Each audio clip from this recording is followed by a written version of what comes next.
वाह यार, सैलरी आ गई। अरे यार, ये तो कट करा है ये। मीर, हाँ भव्या। एक बात बताओ, आपकी सैलरी भी डिडक्ट होके आती है क्या? हाँ, थोड़ा बहुत डिडक्शन तो सैलरी में होते रहता है। चलो बाकी रजनीश से पूछते हैं। अच्छा ओके। रजनी सर, जी मैडम, यार ये सैलरी क्यों कटती है? मुझे लगता है कुछ इनकम टैक्स का चक्कर है। प्रदीप को मालूम है ज़्यादा। अरे शुक्र मनाओ, सैलरी तो टाइम पे आ रही है ना। पे स्लिप क्या करना है, बाकी पुलिस से पूछ लो। अरे सैलरी स्लिप को लेके इतनी क्यों परेशान हो रहे हो? एचआर के पास चलते, अपना आप समझा देंगे सारा। ये भी है। Good evening ma'am. Hello Bhavya, क्या हुआ? एक्चुअली मेरा जो ऑफर लेटर है उसमें तो सैलरी मेरी 12 लाख रुपए है, बट जो मेरे को मिल रही है वो तो डिडक्ट होके आ रही है, तो ये कैलकुलेशन कैसे सही नहीं बैठ रहा।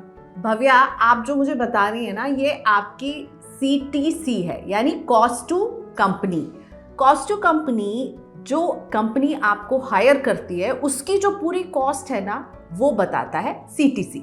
CTC आपकी हाथ में आने वाली सैलरी नहीं है, यानी आपको हायर करने में एक कंपनी ने जो खर्चा किया है, और आपके केस में है 12 लाख, तो ये पूरा आपका पैकेज है। और इस CTC में आप बहुत सारे एलिमेंट्स हैं, यानी आपकी बेसिक सैलरी है, आपका हाउस रेंट अलाउंस है, आपका स्पेशल अलाउंस है, और इसके बाद इसमें से डिडक्ट होता है आपका PF, आपका टैक्स, साथ में एक वेरिएबल पे का भी हिस्सा होता है, जो कि आपके पूरे पैकेज का हिस्सा नहीं है, वो आपके परफॉर्मेंस के हिसाब से आपको बाद में मिलता है। तो CTC में बहुत सारे एलिमेंट्स होते हैं, और आपके हाथ में जो पैसे आते हैं ना, वो इन सब चीज़ों को डिडक्ट करने के बाद जो पैसे बचते हैं वो आते हैं।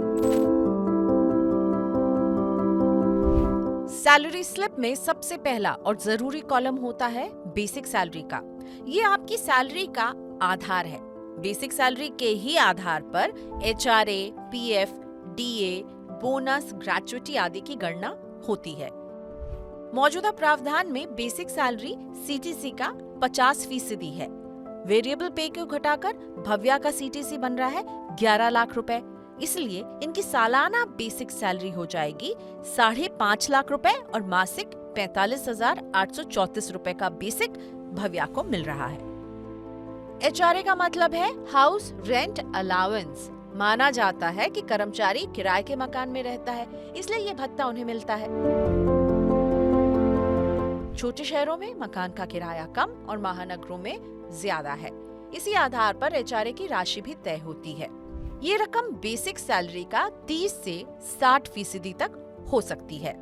अब सवाल है कि जो लोग अपने घर में रहते हैं, क्या उन्हें भी किराए का ये भत्ता मिलेगा, HRA मिलेगा या नहीं? इसका जवाब है हाँ। यही माना जाता है कि कर्मचारी रेंट पर ही रहता है, इसलिए ये लाभ सभी को मिलता है।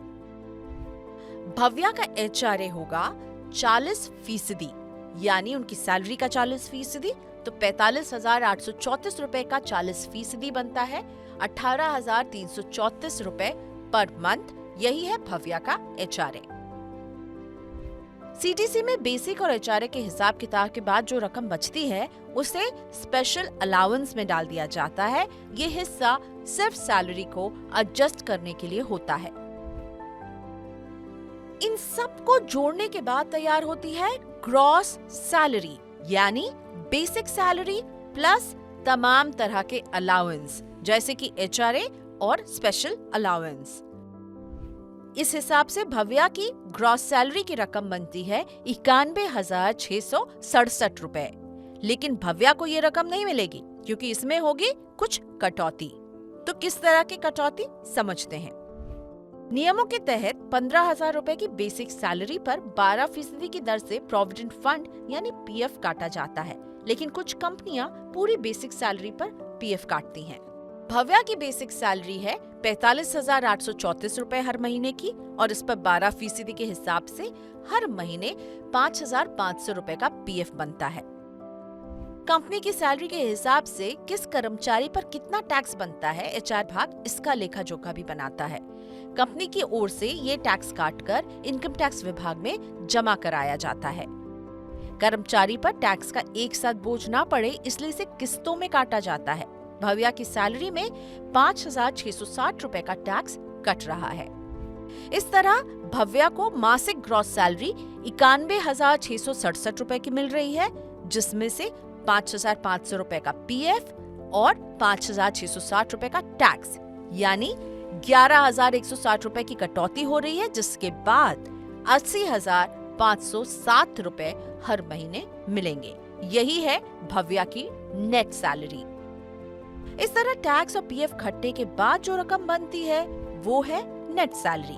भव्या को कई तरह की कटौती के बाद जो रकम मिल रही है वही है इनकी सैलरी, यानी टैक्स और पीएफ घटने के बाद जो रकम बन रही है वही है नेट सैलरी जो हर महीने मिलती है। ध्यान रखें, कंपनियों की सैलरी और अलाउंस का स्ट्रक्चर अलग अलग होता है। इस आधार पर सैलरी स्लिप के प्रारूप में भी बदलाव हो सकता है। सैलरी स्लिप का हिसाब किताब तो आपने समझ लिया, लेकिन अगर आप इस पर टैक्स बचाने का हिसाब किताब समझना चाहते हैं तो देखिए, जागते रहो और जानिए कि साल के आखिर तक अगर टैक्स की कोई प्लानिंग नहीं की है तो क्या कर सकते हैं आप। बने रहिए मनी 9 के साथ।